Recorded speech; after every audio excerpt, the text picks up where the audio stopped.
इवेंट में पहली पोजीशन हासिल करने वाली स्कूलों में से government boys model higher secondary school Pishin है।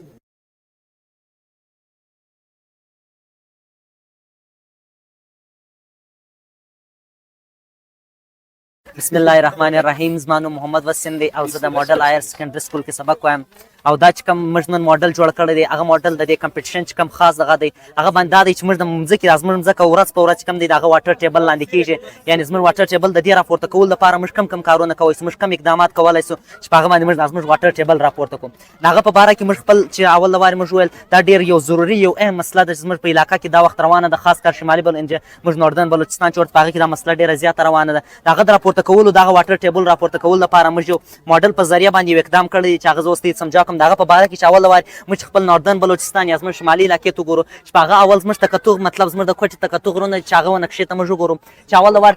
تکتو فاړونه چې کوم دی یا غرونه دي د هغه هغه سایډ څخه چې کوم یو اوبه راوځي هغه په کوټه باندې او دا رنګه راوځي په ډیچې باندې هغه چې کوم موږ ورته وایو سنګناور جیل چې کوم دی هغه باندې ګډېږي. هغه زما سیوا د تکتو غرو څخه چې کوم مخامخ اوبه راوځي هغه ډېرې کمې دي، نو هغه موږ هغه نه منشن کوو. د هغه بعد چې کومې شاتو د هغه بل سایډ ته اوبه راوځي هغه اوبه چې کوم دی یو د خانوزۍ سره راځي او یو د تکتو پاړو هغه غړکۍ کراس باندې یو ځای سي او دلته چې کوم تکتو بیسن موږ ورته وایو پر دې باندې ځله یو سي تکتو بیسن کې چې دا یو ځای سي نو هلته موږ دې ته یو چې کوم موږ خپل آیډیا ورته جوړه کړې ده هغه موږ ورته وایو چې هغه ته موږ ریچارجینګ ویلز وایو. هغه ریچارجینګ ویلز کوم کار کوي؟ هغه ریچارجینګ ویلز دا کار کوي چې هغه زموږ د مځکې واټر ټیبل راپورته کوي او هغه ریچارجینګ ویلز چې کوم دی هغه تقریبا 25 فټ باندې دی او دغه ریچارجینګ ویلز د دې اوبو په مابینځ کې موږ اول وار یو کډۍ وکاږو او د هغه بعد بیا چې کوم دی هغه مځکې کوم ډریلینګ ورته وایو هغه ډایرکټ د اکویفره پورې وکړو. هغه ډریلینګ چې موږ د اکویفره پورې وکړو نو چې کومې دا اوبه را روانې هغه ډایرکټ د اکویفر سره ټچ شي اټومیټیک زموږ کوم واټر ټیبل دی هغه راپورته کړي. د دغه ریچارجینګ ویلز چې کوم موږ د اوبو په لاره کې جوړو یا د بیسنس په لاره کې جوړو د هغه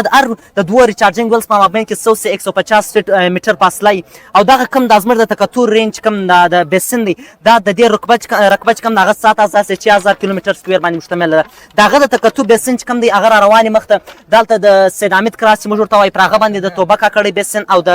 تکتور بیسن چې کوم دی هغه پر یوه ځای سي او د هغه څخه مخکې دا پر شوروک باندې د افغانستان سره دا ګردې راتېرې سي او دلته پر سنګناور جیل چې موږ ورته وایو پر هغه ځای باندې دا ځله جمع سي نو دا نګه موږ خپل واټر ټیبل راپورته کوي او دا یو ډېره کامیابه تجربه ده چې زموږ په آسپاس یا بهر ممالک چې کوم جرمني ورته وایي هغه د دې 15% اوبه چې کوم دي هغه د دې ریچارجینګ ویلز په ذریعه باندې راپورته کوي. د هغه رنګه استرالیا ساوتن استرالیا هغه د 5 کالو په منصوبې باندې د دوی چې کوم 300 دا رنګه ټیوبویلز دي یا ریچارجینګ ویلز دي هغه جوړ کړی دی چې دوی د خپل واټر ټیبل په راپورته کوي. نن چې کوم زموږ پریزنټیشن دی یعنې موږ به اوبه څنګه د مځکې څخه برته ریچارج اوبه برته راخېږو اوبه چې کوم دی هغه ورځ په ورځ ډېر لاندې ځي. په پاکستان کې چې کوم بلوچستان یې ګورو زیاته خشکه علاقه ده خاص کر کېدونه موږ دا ټاپک وایو موږ د باران اوبه دي د ګلیشیر اوبه دي او د واورو اوبه د تر اوبه دي دا اوبه موږ څنګه نه ضایع کوو برته د مځکې اوبه په راپورته کوو. موږ سره دا غر موږ توبې غر اخیستی دي او د دې دغه نالۍ ده توبې غره چې کومې اوبه موږ سره روانې دي نو موږ په توبې نالۍ کې دا تر دې سره روان دي مخکې بیسن هغه ته وایي دغه بعد موږ ناور جوړ کړی چې هغه کې اوبه درېږي او دغه بعد موږ پایپونه ورکړي دي چې ناورس اوبه ولاړې شي موږ دلته سکرینینګ چمبر ورکړی دی. سکرینینګ چمبر څه کار کوي؟ سکرینینګ چمبر کې موږ بجرۍ اچولی دی او شګه مې اچولې ده